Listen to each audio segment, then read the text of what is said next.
Welcome back to Life's Deceits. I'm your host, Jen Simpson.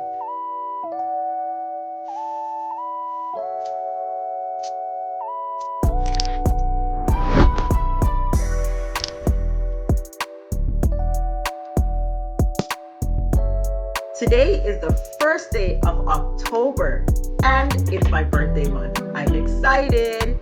My birthday is October 5th, that is on Sunday.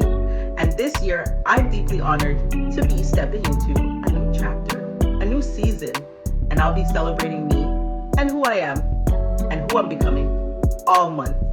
As we step into October, I want you to remember that it's never too late to start that plan, start that business plan, start your journey, start stepping into your purpose, even if it's baby steps or creep if you have to. But please, take this time to focus on yourself, plan, pour love into yourself, and allow October to bring you blessings. Just a reminder, this Friday, October 3rd, we'll be announcing the winner of the shoe giveaway.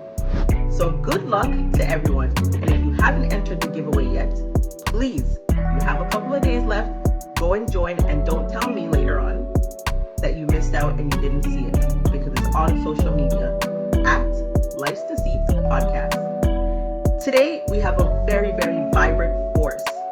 She's a vibrant force in the world of on-camera confidence and live streaming authenticity. Rose Caiazzo, also known as Jackson Hole Rose. From being told she'd end up in a dumpster if she pursued the media career, to becoming a syndicate radio host, business owner, and live stream TV personality. The trolls are there because they want to give you a reason to actually provoke an argument with you. So the best thing to do is to leave it alone, in my opinion, although you can do whatever you like. Isn't that amazing? When people try to put their own fears onto us, but then we pop out and be like, look at me now. Look at me now. Rose's story is one of fierce self-belief and fearless reinvention.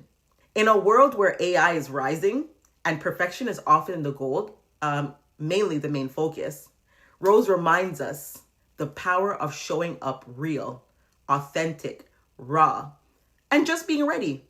Even when imposter syndrome tries to hold us back, when it tries to creep through the corners and tell us that we can't, tell it that we're not worthy, we have no value, we have nothing to say that nobody wants to hear, Rose is here to remind us that we are valuable and our voices are powerful.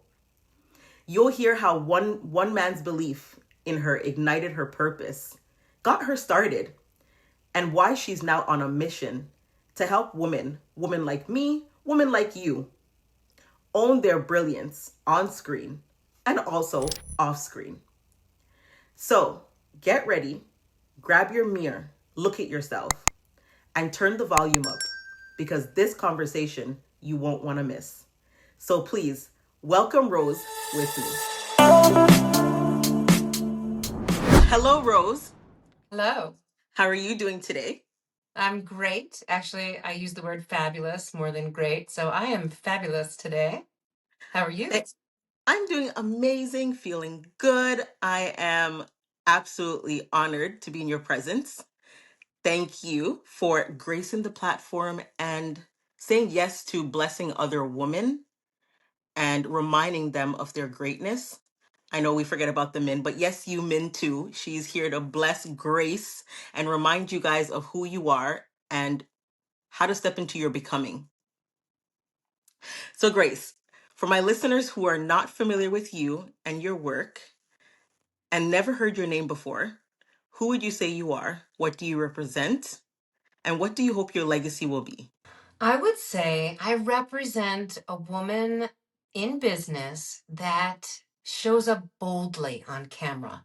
And the reason why I do that is because I love to be authentic and myself. And almost 18 years ago, I sold everything I owned to live in the mountains of Jackson Hole, Wyoming, which is just underneath Yellowstone National Park, for those of you that don't know. And I think just the legacy part is I find that women have such a block, a wall, whatever you want to call it, about going on camera. And I want to help as many women and men as I possibly can to get themselves on camera and show themselves live as the face of their business, to make more sales, but also to show the authenticity to the world of who you are, especially in the age of AI.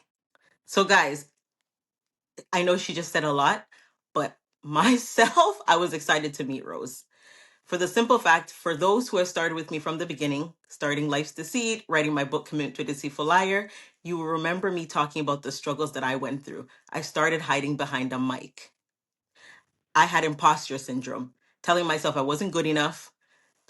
Who's going to want to listen to me? They're going to strip me apart from the crown of my head to the soles of my feet, and I can't take the comments. I struggled with fear. I struggled with trauma, and I realized that trauma was the one that kept me locked away behind a mic, not wanting to show my face. And I know that a lot of you are struggling with that because social media can be pretty mean and nasty to us. But truly, ask yourself this question: why does it matter what other people think of you? Why does it affect you so much what people are going to say about you, especially people who don't know who you are? People have never met you in your life, know nothing about your story, your family history, or the things that you've accomplished, thrived through, and dominated and continue to do it every day. Why does it matter to you so much? Why does it matter to you to show up for people as this perfect being? They know nothing. They don't care. They're going to say whatever. And we have Rose here today with us to dissect and help you guys get out of that stuck zone. I don't want to be seen. You have a beautiful voice, you have a story, and other people need to hear it. Rose, you just talked about moving. Mountains. That sounds, when you talk about moving, for me, it sounds scary because I realize, I said this morning, why do I have this fear of moving somewhere different? Why am I having these nightmares and I'm traumatized thinking about everything negative that could happen? Everything that I'm thinking about moving to a different country, moving to a different house, a different city, just trauma. Wake up cold sweats. Okay, if I go there, something bad's going to happen to me. It's not going to work out. And I said this morning, it's from my childhood trauma. That was intergenerational trauma passed on to me by my mother because she's been fearful of trying anything new that she's not familiar with. And if I tell her, Mom, I'm going to move to the States, she'll say, are you crazy? That'll be the first thing that comes out of her mouth. So you talk about moving. Can you take us back to your childhood, where you were raised, where you're from, and what was your family dynamic like? Oh, sure. Ooh, there's a lot to unpack there. Where should I start? Well, here's where I'll start because it is a big piece of me. I grew up in New York, and my parents were from New York. And I decided when I was 7 years old that I didn't want to speak like them. So my father was from Brooklyn, so he talked like this with a really heavy accent. And my mother was from Queens, so she kind of talked up here like this. Okay. And I decided, because I was pretty much an only child, like my parents got married when they were older and just had me, that the radio was my friend. I loved listening to the radio and I wanted to sound like the people on the radio. So as a young girl, I found solace on the radio. They were my friends. I listened to the radio. I loved music. I danced around in my bedroom by myself, as an only child. In that way, I really had only myself to entertain myself. Sure, I had friends, but I think, the friends were few and far between because I was teased mercilessly as a child from when I started school, right? So let's think kindergarten Mm-hmm. all the way up to about mid fourth grade. And then I realized how I was supposed to act. And then I was able to make more friends. Okay. I wasn't the only child. I had an older brother and then I had a younger sibling. For me, my experience of having siblings was a little bit different because I had a certain standard in life that I wanted to keep, and I wanted to keep that respect for my brother. He was more like my father. And I always wanted to conduct myself in a way where he would be like, that's my sister. And then when my younger sister came along, I resented her a lot because then I became the person that had to take care of her. I had to carry her everywhere with me, every single where you could think of. So I want to know, because I always thought about, what if I was an only child? That would probably feel amazing. What was it like for you being what was it like for you being an only child?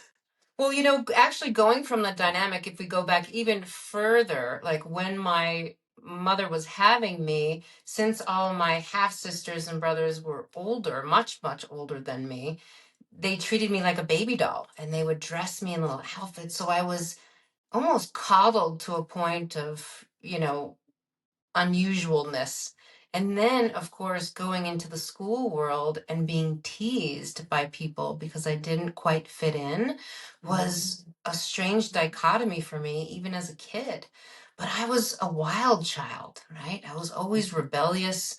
They would say, go do this, and I'd do the opposite, right? Okay. Well, because I'm the queen of my kingdom. I do what I want. I go to my room and I play the way I want, right? So it was an interesting dynamic for that to happen in the school world because you don't expect that as a kid.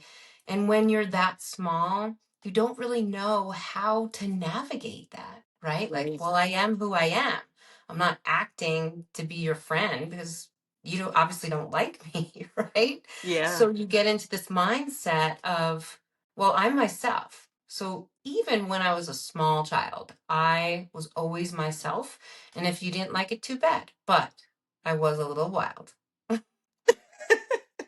You talk about being teased, Yes. and we're in a world right now where you know we don't call it teasing, we call it bullying, Yes. because a lot of kids do it, and I feel like there's no outlet for them or safe haven. Like we talk about it, you see it in schools, they put up the posters and they say, well, here's it here, you can contact us, you could talk to this person. But it's really hard to say, well, this is what this person's teasing me about, because usually, like my son, he has those Will Smith ears. They're like out here, and he was fine with them for a long time. It never bothered until somebody said, oh, why are your ears so big? And then they started making fun of them. And I didn't realize how much it bothered him because I instilled that in him. It doesn't matter what people think about you. You're beautiful. You know what I mean? Like we instill these things in our kids to strengthen them so that they have it in the Yes. back of their mind. But then at one point, I didn't realize how much it bothered him until one day he said, Mom, remember when you said that if I wanted to, I could pin back my ears? I was joking, girl. I was not serious about that. I'm Mm-hmm. like, okay. I'm like, why do you want to pin them back? And he started to explain that somebody, they call him big ears and whatever. And I find it hard for kids sometimes to talk to, because as parents, we're gonna naturally say, "You look gorgeous. You're beautiful in your own birthright. Whatever." But they're hearing it from us, so it's hard. What would you say to parents who they know their kids are getting bullied, teased at school, and they're trying their best to help the child, but it's hard to, because nobody wants to hear it from their parents. Everybody else is saying negative things about me. I'm hearing it from my mom and my dad. Sometimes it doesn't carry weight for them. What It's would you true. say? Mhm. Well, first of all, I'd say don't do what my dad did. Now you My have to tell dad us what took your my dad did. bully in third grade. Okay, picture this. Third grade. How old are we? 8, right? Yeah, Something yeah. little. He had said to me, like, you need to do this with the bully, you need to do that with the bully, and nothing worked, right? The bully was the bully. It was a male. Mhm. I still remember his name. His first name, I'll say, was Timmy. And, Okay, that Timmy. stuff stays with you too forever. Yeah. And I remember coming home from school one day and I was just crying. And my dad was like, Timmy, right? And I was like, yeah. And he went outside and he waited for Timmy to come out of the school because I lived across the street from the school. And he literally hung him up on a stop sign by his shirt. And all of the parents watched. And everyone in the neighborhood was like, careful of Lou because I mean, obviously now that's definitely not allowed. But Yeah. back in my day in the 70s, right? This was my dad was like, and he never teased me again, obviously, because my dad got involved. Hmm. But your question is more so towards the child that is being teased and what you can do as a person, like, As a or parent. what, right? Like, so.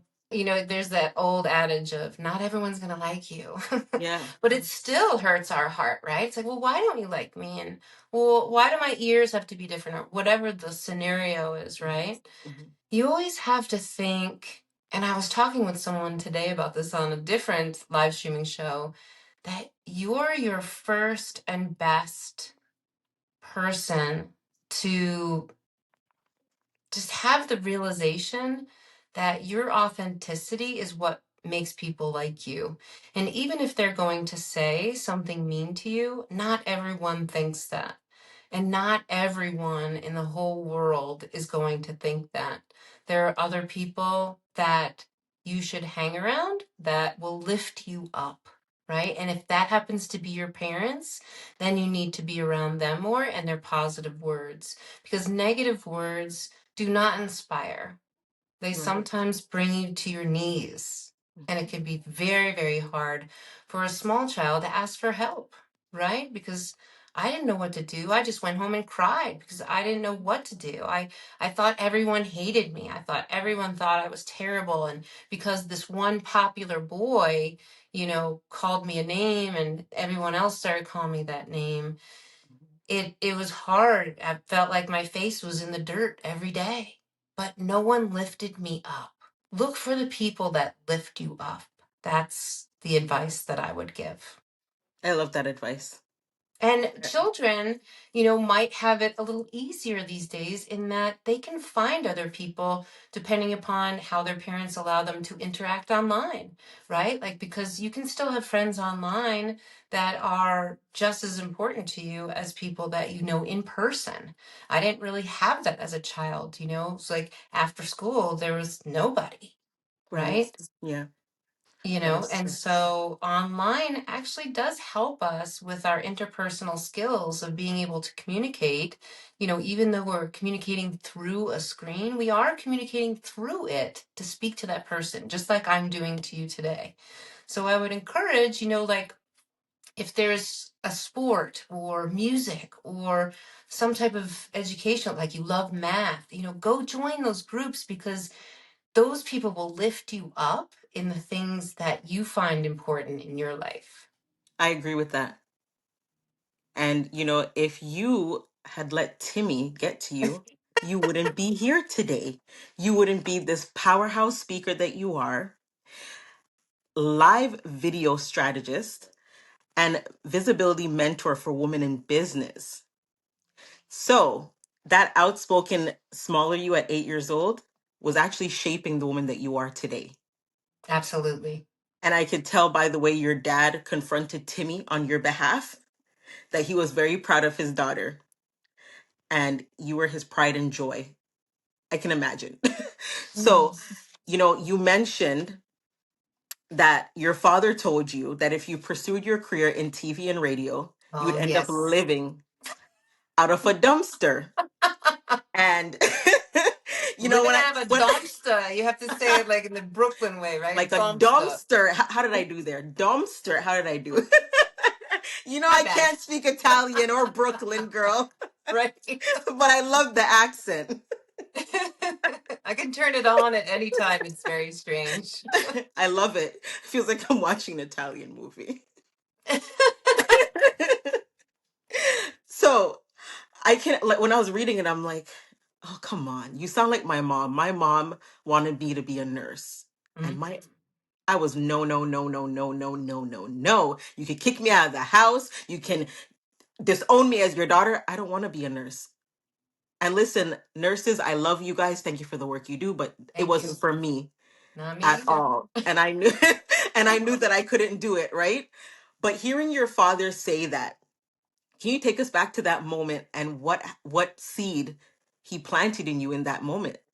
I think a lot of transpired before then, right? Because I said to my parents, I want to go to school for TV and radio. That's what I want to do. And I was full gung ho about it. I had a music scholarship. I got 4-year voice scholarship. And, I was ready to go and I was doing it. And I was getting almost all straight A's. And I loved what I did. I was writing scripts. I was creating storyboards. I was writing TV sitcoms with friends. Like, I loved this world. And I lived in New York. What better place to make a dip into that type of world than there? Right. And my father said to me, you're going to live out of a dumpster if you think you'll make anything of yourself on TV and radio. And there was that, it was almost like, people say, oh, it was a little seed of doubt. And then it just grew and grew and grew. This was more of a like, my dad threw a weed and it stuck. And I must have been in a place of extreme self doubt. And I certainly didn't want to have no money, right? Because that's the relation of what my father meant. And it also meant to me that he didn't think I was that good, that I couldn't make it, right? Now, I knew the world of showbiz was freaking hard run. Like, that's not a game you could just get into and play. You got to work hard. You have to know the right people, all the things. But he caught me at a moment when I was 20 years old, and that weed of doubt just literally crept into me. And I don't know what happened, but I just said, you're right. I shouldn't do this. This is the wrong direction. And I literally went in and I changed my major. I stayed with the same track, so it was communications, but I switched over to public relations, right? And I had a completely different life since then. But I never let go of that wanting to be a voiceover, wanting to be on camera, wanting to do something in the world of video and voice. And so, even as I went back to school for my master's degree in technological systems management, if you could imagine that, because I was very good at tech, right? Because back when I was in college, something new came out called Windows 1.0. And you Oh. took this little mouse and you clicked around on the screen on these little icons. So it wasn't a blue screen with white writing called Word Perfect or whatever it was called, right? Yeah. And I was very good at it. So I went to school for that. But after I got out of that, even though I graduated with a master degree, I literally was plugging A into B all day. And I was sitting with an NT box in a room all by myself. And I thought, this is not the life I wanted. And so I moved into technical marketing and did that for a while. And then I moved to Connecticut because I love trees and I wanted to see how different that was. It wasn't much different.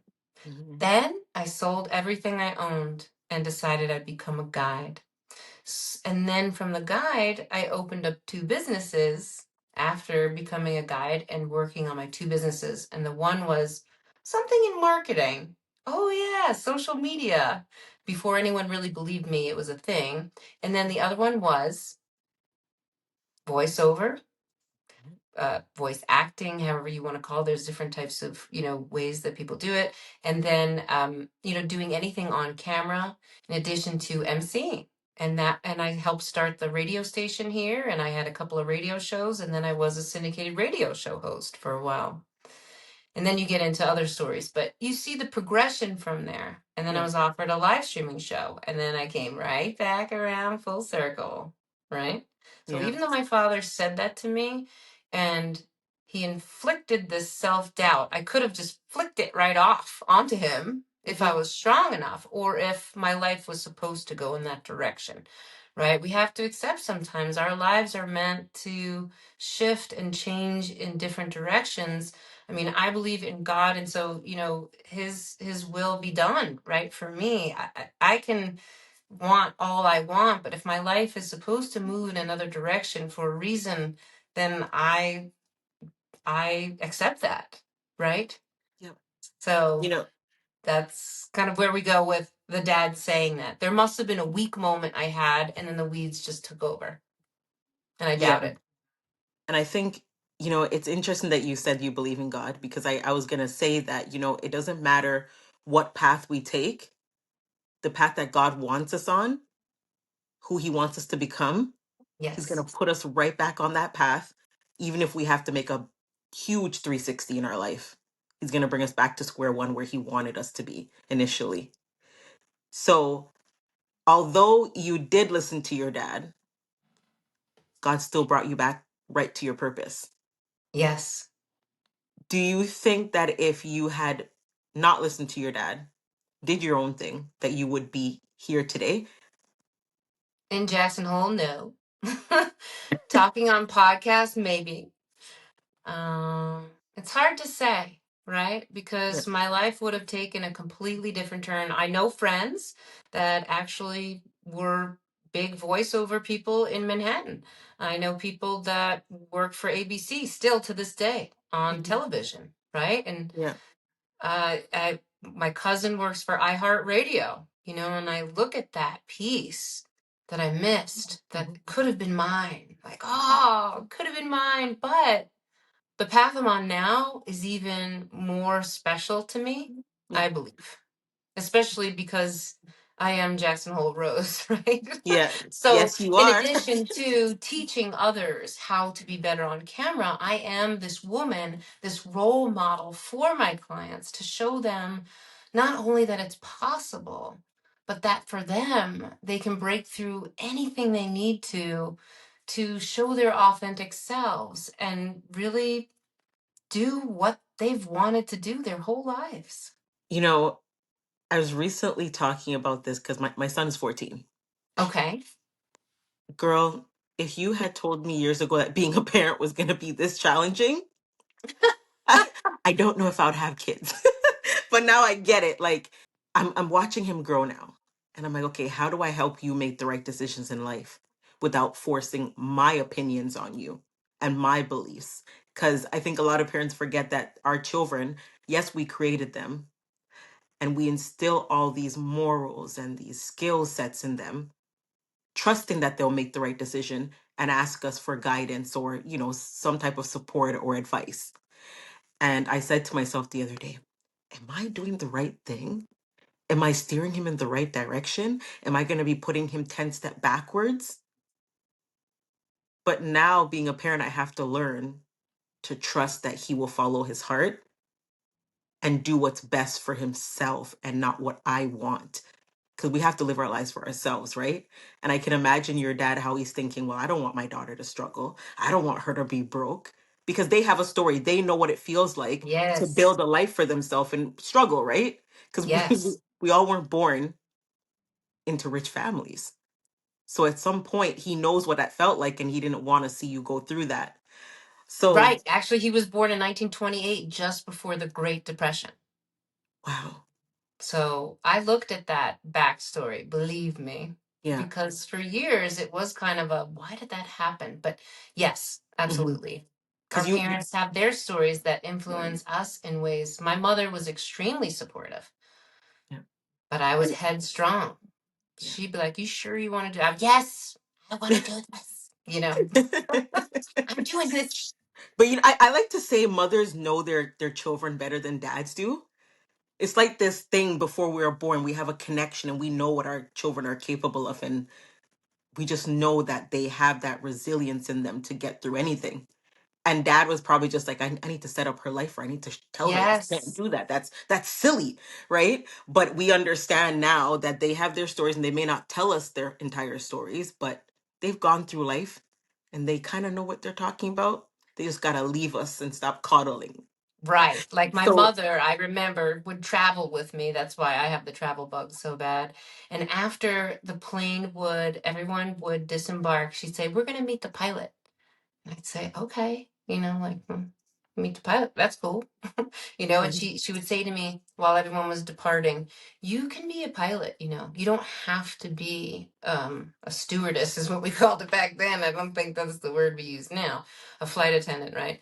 And I thought, I really don't want to be either of those things, but yeah, okay. I yeah, hear what you're saying. And now as an older woman, I know what she was trying to instill in me. I don't have to be this. I could be this if I wanted to, even though I don't want to be a pilot.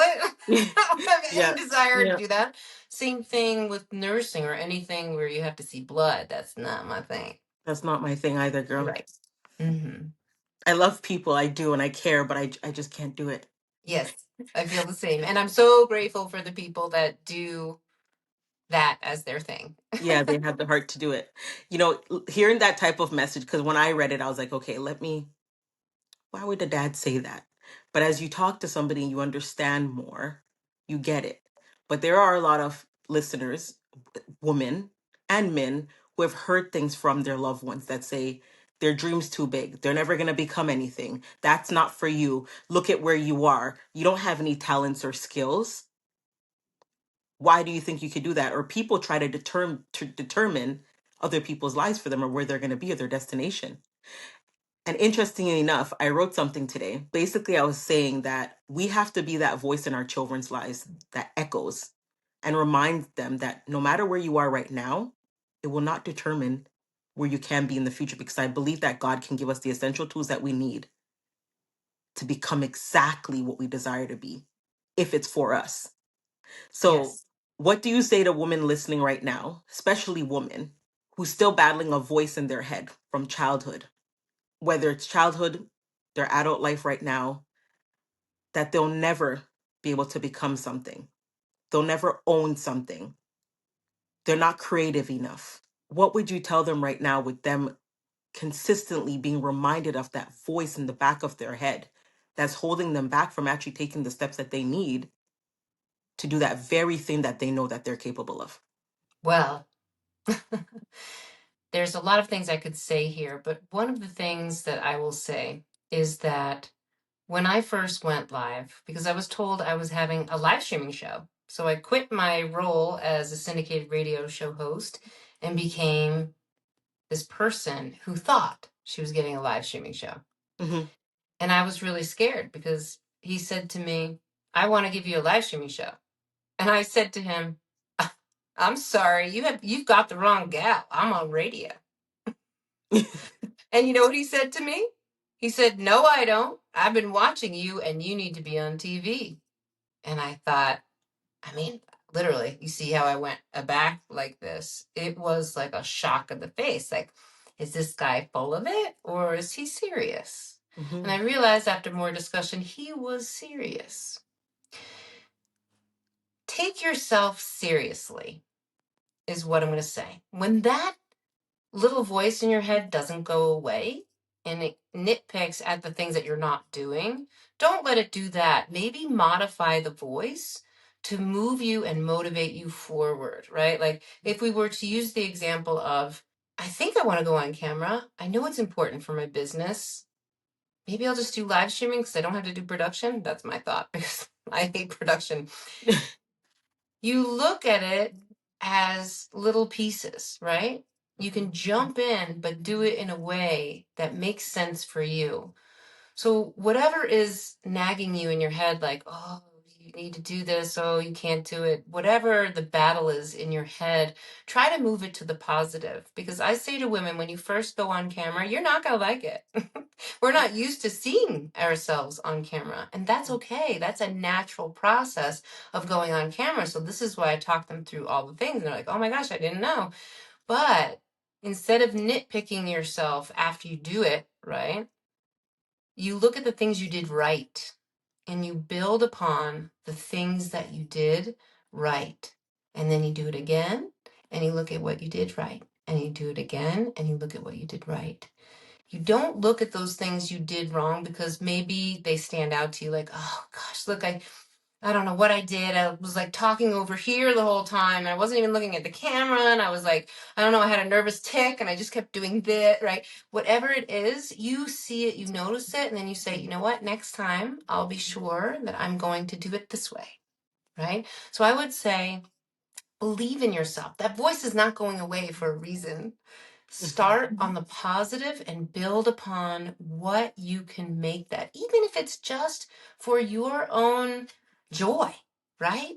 Like, okay, maybe I'm not going to be a movie star just yet, but I can move towards that and I can do these and maybe share them with my close friends or, these types of take an acting class, whatever it is that brings you joy, do it for you. And keep those naysayers out of your head, even your own naysayer. What you just said, I can agree with it wholeheartedly, because, girl, I told you I was excited to be sitting down with you today. I was just telling somebody because they wanted to start a podcast too, and I was explaining that when I started out, I started out just voice. That's I didn't right. know what I was going to talk about, but God kept saying, do the podcast. You have a story, do it. And I kept, although I started the podcast, I was holding back what I was really supposed to be talking about. I was dancing around it. Because I'm like, if I Mhm. talk about that, I'm going to be judged. People are going to have comments to say. They're going to strip my story apart. They may not believe. They may say, ew. Just everything was there, right? And like you said, you're always going to hear that little voice. That imposter syndrome loves to pop up when we're doing good. So as I was recording, I was just talking. Whatever came to my mind, I would talk. But here's the problem that I was doing. Every time I recorded something, I would send it to somebody else for their approval. And every time I sent it to somebody for their approval, they stripped it apart. Mm. Why? Because it was based on their opinions, where they are in life, which most of the time was an unhealed version of them. So they were giving their opinion based off of where they are in life, their own experiences, not realizing that my message wasn't for that person. It's for somebody else who's going to receive it the way they're supposed to receive it, the way that God wants them to receive it. And then one day I'm like, you got to stop, because now you're going back, you're tearing it apart. You want to change this and you haven't even listened to it yourself. I never listened to myself. I was too afraid to listen to my own voice. Mm-hmm. I was like, I can't listen to it. Now I sit and I look at my videos and I say, okay, I could have done it differently this way. I realize certain things. Okay, we're talking over each other at this point. Stay quiet, nod your head. And I love how you just said that's what you do when you be able to record those videos and look back at it, you see yourself in a different light without picking out the negative. Find positive things that you did, just like you said. And I agree with you, because that's what I started to. I'm like, oh my gosh, you actually sound good. That was a good thing you just said. Exactly. So it's interesting, the things that you have to do to drive out those negative thoughts in your head. It's not easy, No, but it's the not. positive talk, the reverse talk helps. Yeah. One of the exercises I give to my clients is talking in the mirror to themselves. There's a lot you can say to yourself in the That mirror. nope, that was confirmation from God. Okay, I have to tell you this before we continue. I have a second podcast coming out called Mirror to the Mic. Okay. And you and I are talking, and I'm like, okay, what platform am I going to put this episode on? And I'm like, I know I need to put it on Mirror to the Mic platform. And you just said you have. Oh, yes. You just gave me confirmation, because Mirror to the Mic is basically for people who have been hiding behind the screen and Yes. Okay. hiding behind the mic, and now you're coming forward. Yes. So girl, this is confirmation. I love it. This Thank you. is That is wonderful too that confirmation. you're taking your own transformation and making it into something so powerful. Yeah, I was like, because yesterday I'm like, what am I going to put first? I'm going to do a solo, but I need somebody to come out and we talk about the reasoning behind Mirror to the Mic. Mm-hmm. And you just stomped right all over it. I love it. I love this. So can you tell me a little bit about your program that you have, that you were just Sure. talking about, Mirror? Mhm. I have a couple different ways that I help people, right? And I say people, although generally I work with women.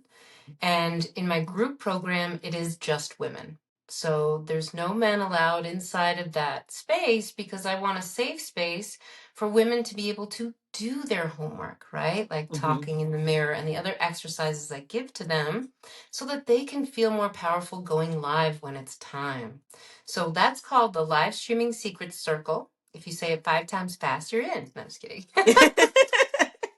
It's a very complex word that I made up a while ago, but it still is there. So, live streaming secret circle. And that is a 90-day program where I help women get through the blocks of what might be holding them back, because, some people don't actually mind being on camera. They Mhm. just maybe are afraid of blanking out. I've had women tell me that they were teased for their voice their whole life because they sound like a child. I've had women tell me straight up and flat out that they are fat and they should not be on camera. And Wow. I bust through those myths, right? Like, your message is the most important thing. And what you and I are doing here, right, in helping women move forward and past the blocks that they need to be their true, authentic selves in doing what they love to find joy in life, right? Yeah. So the group program is very powerful because women are talking about women being on camera. We're not, there's no men in the room. Men are not judging, this type of thing. And then, I work with men in the two one-on-ones that I offer, right? So the one-on-one is a video assessment, and that's at a lower price, right? For 90 minutes, where I would help someone work through either their issues on camera, their messaging on camera, their call to actions on camera, their background, their lighting, all the things, right? So I'm going to look at some of your videos that you send to me, and then I'm going to say, let's talk about how you show up on camera, like what feels good, what doesn't feel so great. Like, let's talk through these things and then get them to a place where they feel comfortable on camera. And the messaging and the call to action, right? Because a lot of women, they kind of shy away when it comes to sales, that sales word. Mm-hmm. Mm-hmm. And then I do one-on-one coaching, which is basically, working in a 9-week period. So I like to work in nines.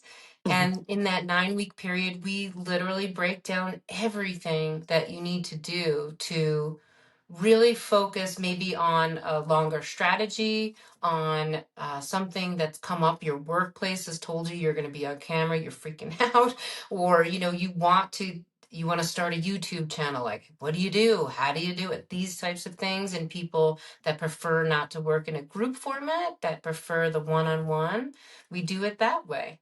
And so that's how I help women in those 3 ways. One, just the assessment, the 90-minute, like, aha moments, and then the full transformation in the 90-day, with just women and getting homework and doing all the things to basically level up your appearance on camera and how you speak, how you look, and how you present yourself.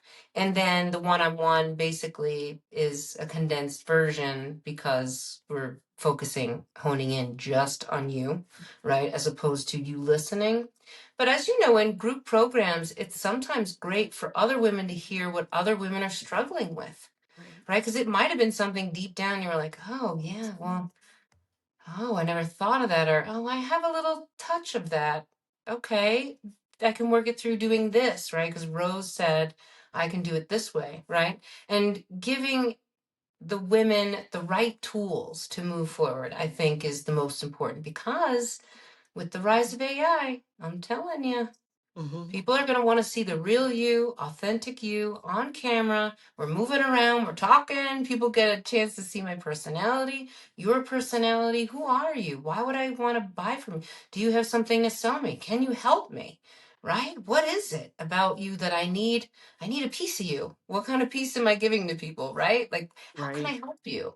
I'm not just an influencer, saying like, buy my water bottle because, and Mm-hmm. there is a place in this world for people like that too. Look at my water bottle with my beautiful painting, however influencers do that. Yeah. We help people. And so our sales messaging should not feel icky because we're offering our services to you. Yes, you must pay me because this is what I do for a living, meaning I have to pay for that painting in the background, right? That kind Right. of thing. Right. Right. But we shy away from this in so much, and women sometimes give too much away, if that makes sense. So we want to make sure that we're balancing it out. In a lot of ways, I help women with that as well. You're right. Us as women, we shy away from this. Being authentic, being comfortable in our skin, because we see it on social media. I be seeing pictures and I'm like, who is that? Is that really you? Why does it look so animated? Why does it look so perfect? It's fake.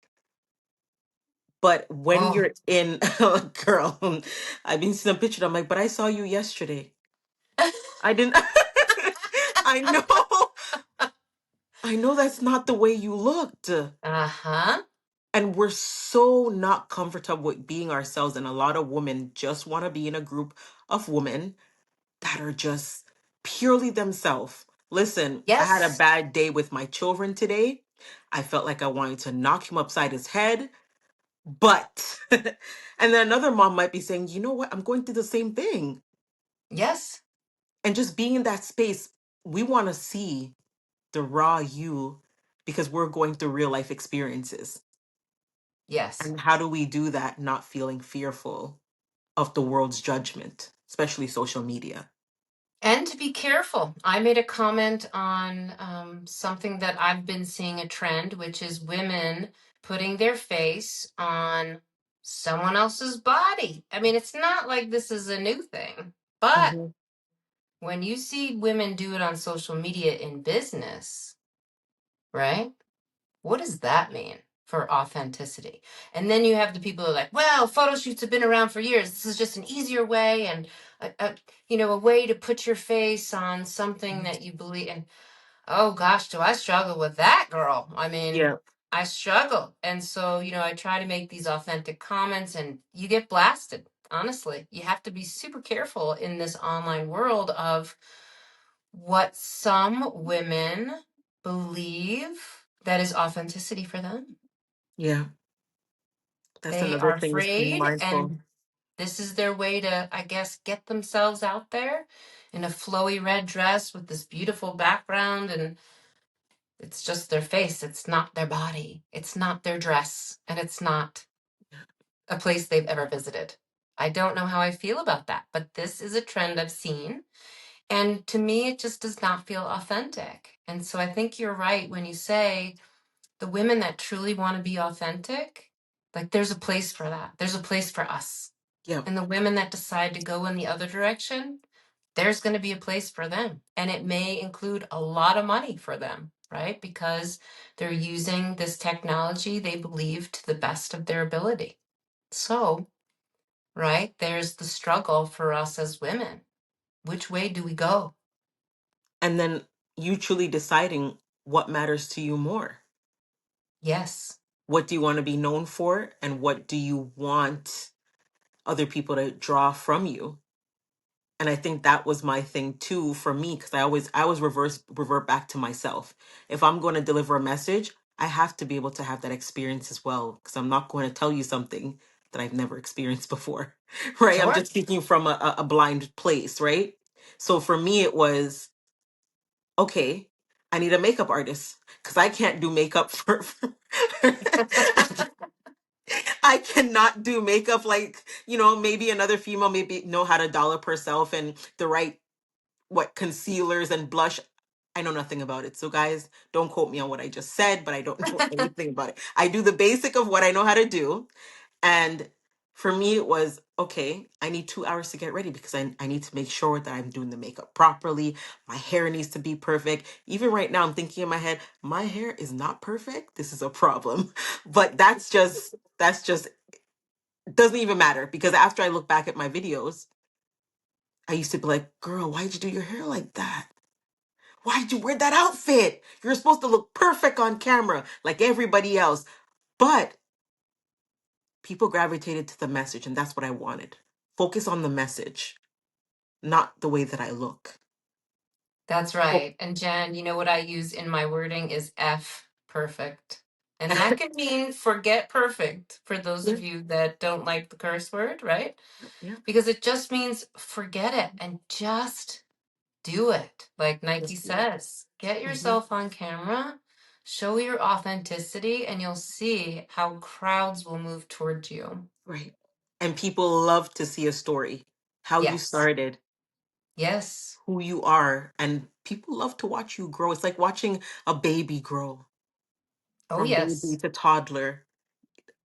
That's what people really want to see. And I realized that, like, even when I started, the way I spoke, I'm like, wow, that's me. This is me today. I'm Exactly. loving it.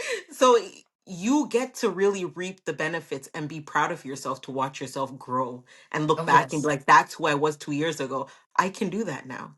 I'm more comfortable. I'm not shy. I'm not, okay, I'm so shy in front of Rose. Rose, what are we going to do? I feel so free, right? So Yeah. I agree with you on that for sure. And you creating that space for women to be able to bounce ideas off of each other. Yes. It's great because we don't see that anymore. Women coming together has been a struggle for years. So many years. And now we're creating these spaces, and you're creating a great space for women to be themselves and say, well, you know what? Deliver your message the way you're supposed to. Forget about the perfection. F the Right. perfection. Right? So Exactly right. I love what you're doing. I think it's absolutely amazing. Thank you. You mentioned being offered the syndicate radio show and Ah, hiding it for a month. You a hid it month. for a month. You sound like me. I was so Hiding scared. I was like, what did I just say yes to? that when you said that, that gave me chills because that's the way that I am. I will have something sitting and I'm like, well, should I take it? No, I can't. I won't. I don't know. I don't think so. That's not me. So that gave me chills. I was like, okay, Rose, you and I, we have a connection here. I love it. Can Well, you I put I just recently, about a month ago, put a a short from like a live that I did about my imposter syndrome, about that specific story, Mhm. and how it all started with a glass of wine, right? Because someone sent me an email and I went, are they serious? I am not sending my stuff to this. And then I never delete an email. So, 5 days later, I was like, I'm going to have a glass of wine and just look through my emails again, see what I missed. And of course, a little more relaxed, I was like, I'm just going to send my stuff. Yeah. And then the next day, getting an email with all capital letters, we want you to be the woman who is the host of this show called Yellowstone Country.